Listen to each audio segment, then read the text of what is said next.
आज़ादी के अमृत काल के पहले साल पे आप सभी का आदर अभिनंदन प्रणाम। साथियों, जैसा कि आप सब लोगों ने देखा होगा कि हमारे देश के प्राइम मिनिस्टर ने लाल किला की प्राचीर से इस बार राष्ट्र को 10वीं बार संबोधन किया है और अपने संबोधन में क्या चीज़ें हाईलाइट किया है, उन सब पॉइंट को मैं कीवर्ड को डिस्कस करने वाला हूं अभी छोटे इंटरवल ऑफ टाइम में।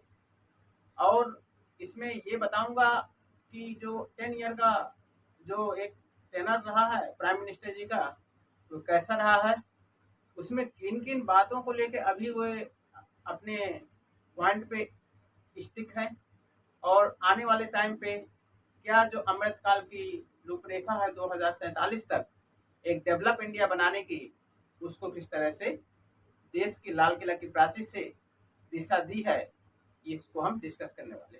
तो आज की यदि भाषा की मुख्य हाईलाइट की बात करें तो आप लोगों ने सब लोगों ने सुना होगा कि जब भी हमारे देश के प्राइम मिनिस्टर मोदी जी बोलते हैं तो अभी तक बोलते थे भाइयों बहनों, लेकिन भाइयों बहनों कन्वर्ट होके साथियों कन्वर्ट होके आ गया है परिवारजन में।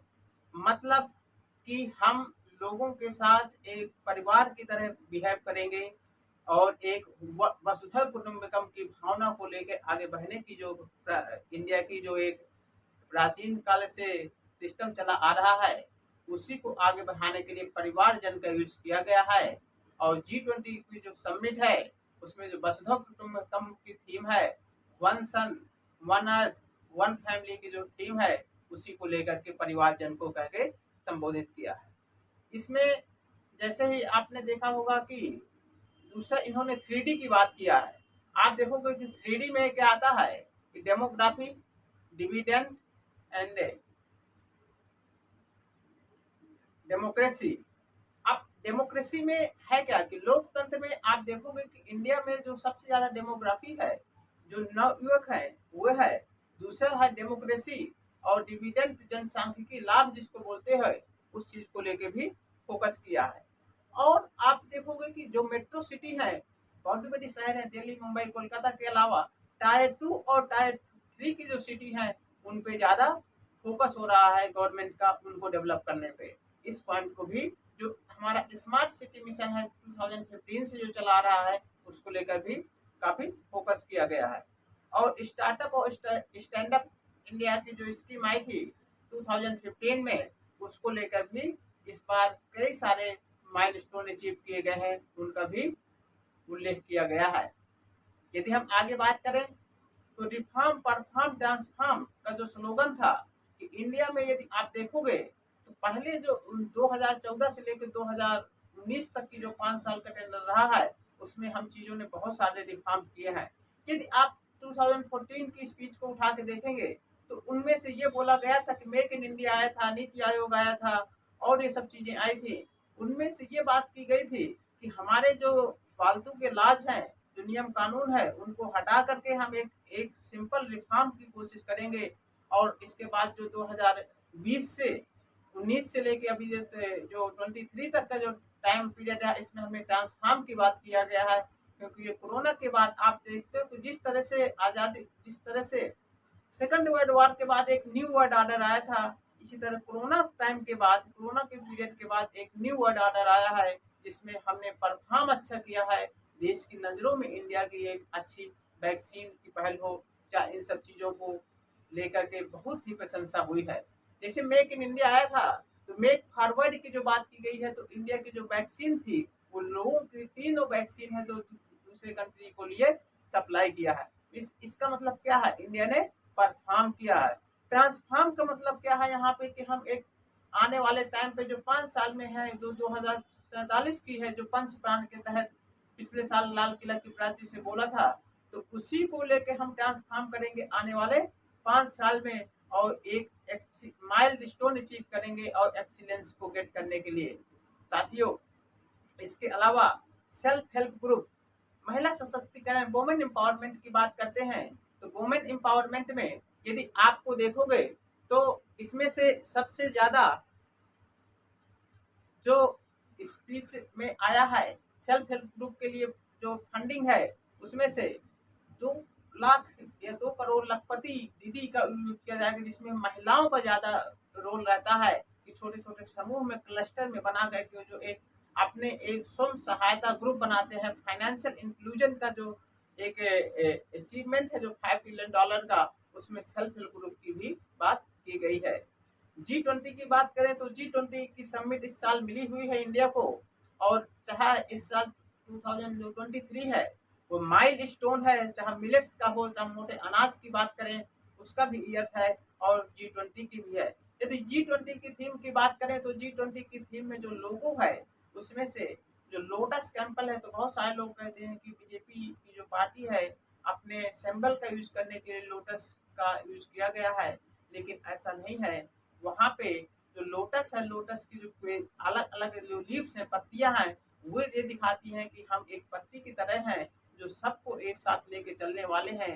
जैसे एक हाथ में 5 उंगलियां होती हैं, सभी उंगलियों को मिलाने से एक मुट्ठी बनती है, उसी तरह जो लोटस है, लोटस की जो छोटी छोटी लीव्स हैं वो मिल करके एक अर्थ का निर्माण करती है साथियों। तो इस वजह से लिया गया है, न कि बीजेपी पार्टी के सिंबल को प्रमोट करने के लिए। होपफुली यहाँ तक क्लियर होगा। आप यदि लाल किला की प्राचीर से और भी बात करें तो पिछले साल का जो स्लोगन था, पिछले साल भी मोदी जी ने 2-3 बातों पे बहुत फोकस किया था। एक तो पंच प्राण का स्लोगन दिया था कि जो पंच प्राण में यही था कि हमको विरासत पे गर्व करना है, 2047 तक इंडिया को डेवलप कंट्री बनाना है, हम जैसे हैं वैसे ही अच्छे हैं और हमको दूसरे की नकल नहीं करनी है। तो ये सब स्लोगन थे पंच प्राण की। दूसरी हाईलाइट की बात करें तो पिछले साल भी लाल किला की प्राचीर से बोला गया था कि इंडिया के सामने 2 प्रॉब्लम है, उनमें पहली प्रॉब्लम है करप्शन और दूसरी प्रॉब्लम है नेपोटिज्म, और इस साल तीसरी प्रॉब्लम को भी ऐड कर दिया है, वो है अपीजमेंट, मीन्स तुष्टिकरण की जो भावना है उसको भी ऐड कर दिया है। तो कुल मिलाकर के जो करप्शन है, करप्शन के लड़ने के लिए देखिए आधार आया, डायरेक्ट बेनिफिट ट्रांसफर आया, इंटरनेट डिजिटल ट्रांसफॉर्मेशन आया, जिसके तहत जो लीकेज है, पॉलिसी का जो पैरालिसिस है उसको खत्म किया गया है। नेपोटिज्म आया, नेपोटिज्म का मतलब ये है यहाँ पे कि भाई भतीजावाद, परिवारवाद की जो बात करते हैं उसमें नेपोटिज्म आता है। आप देखते हो कि पॉलिटिक्स अब जो नेपोटिज्म है, जो फैमिली है, आजकल जो फैमिली डायनेस्टी है, पॉलिटिकल डायनेस्टी, बहुत सारी पार्टियां हैं जो एक फैमिली की तरह बिहेव करती हैं। पॉलिटिकल डायनेस्टी है कि उनके जो रूलर है उनके बेटे हैं वो पॉलिटिक्स में आ रहे हैं, फिर वो आ रहे हैं। तो ये क्या है, एक नेपोटिज्म भाई भतीजावाद को बढ़ावा देने के लिए है। ये सिर्फ और सिर्फ पॉलिटिक्स में ज्यादा है और दूसरे इंस्टीट्यूशन में भी ज्यादा अप्लाई हो रहा है, चाहे वो गवर्नमेंट सेक्टर में हो चाहे वो प्राइवेट सेक्टर में। अब हर एक फील्ड में नेपोटिज्म को प्रमोट हो रहा है। तो ये क्या है, ये देश को कहीं ना कहीं खोखला बना रहा है। उसके पीछे जो असली टैलेंट है वो पीछे छूट जाता है, और जो लोग इस काबिल नहीं होते वो वहां पे पहुंच जाते हैं। साथियों, अपीजमेंट की बात करें तो अपीजमेंट का मतलब क्या है, significance of damage of social justice.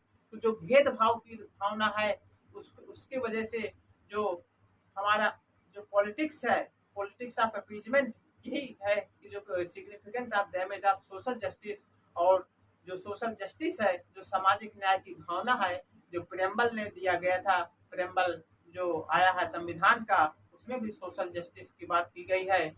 और जितने भी जस्टिस है, इकोनॉमिक हो, सोशल हो, और आपके जितने भी जस्टिस आते हैं इन सबको लेकर के बोला गया है। तो ये पॉलिटिक्स में जो अपीजमेंट्स है इसके लिए भी ये नहीं होना चाहिए, और इसके लिए हमने जीरो टॉलरेंस की पॉलिसी अपनाया है और करप्शन को खत्म करने के लिए। इन चीज़ों पे भी बहुत ज़्यादा फोकस किया जाएगा आगे 5 साल में, क्योंकि 2047 तक इंडिया को एक डेवलप कंट्री बनाना है। होपफुली ये आज का जो अपीजमेंट था, डेमोक्रेसी है, नेपोटिज्म है, और पार्टी के डायनेस्टी है, जिसे अब्राहम लिंकन का आप स्लोगन जानते थे कि to the people, for the people, by the people. ये जो डेमोक्रेसी की डेफिनेशन है अब वो अप्लाई हो रही है यहाँ पे नेपोटिज्म में, कि डायनेस्टी पार्टी क्या कहती है, वर्क फॉर मंत्र of family of party, by the party, for the party. Party के द्वारा फैमिली आई है, लोगों पार्टी की फैमिली है और लोगों की फैमिली है, इन सब चीजों को लेकर के भी ये बोला गया है। तो आप इस हाईलाइट को देखेंगे तो इसमें से आज की जो स्पीच का यही टारगेट रहा है। और इस स्पीच में ये भी बोला है मोदी जी ने कि हम जिस चीज का उद्घाटन करते हैं, उस जिस चीज का इनॉग्रेशन कहते हैं उसका उद्घाटन भी करते हैं, शिलान्यास करते हैं तो उसका उद्घाटन भी करते हैं। और ये गारंटी दिया है कि आने वाले 4 साल में हम दुनिया की 3 सबसे बड़ी जो इकोनॉमिक है उसके तीसरे नंबर पे आ जाएंगे। और इन्हीं के लिए और 100% अपने आश्वस्त थे भाषण में देखेंगे कि किसी भी तरह का कोई डाउट नहीं है कि जो आने वाली 2047 है, आने वाले 5 साल हैं, जो लाल किला की प्राची से जिन चीजों को आज बोला गया है उन चीजों को साकार किया गया था। यदि आप हमारा पिछले साल का वीडियो भी देखेंगे जिसमें से हमने 9 साल की पूरी रूपरेखा को रखा था आपके सामने, उसमें भी पूरा वही था। इस साल जो पंच प्राण की स्लोगन है, पंच प्राण में भी वही सब बातें थी। लेकिन आप देखोगे कि जो वो बोलते थे उन पे अभी भी वो स्टिक है और उन्हीं को लेके आगे बढ़ रहे हैं। और इसी भावना के साथ आप सभी को एक बार फिर से आज़ादी के स्वतंत्रता दिवस की हार्दिक बधाई, शुभकामनाएं, धन्यवाद। जय हिंद, जय भारत, वंदे मातरम।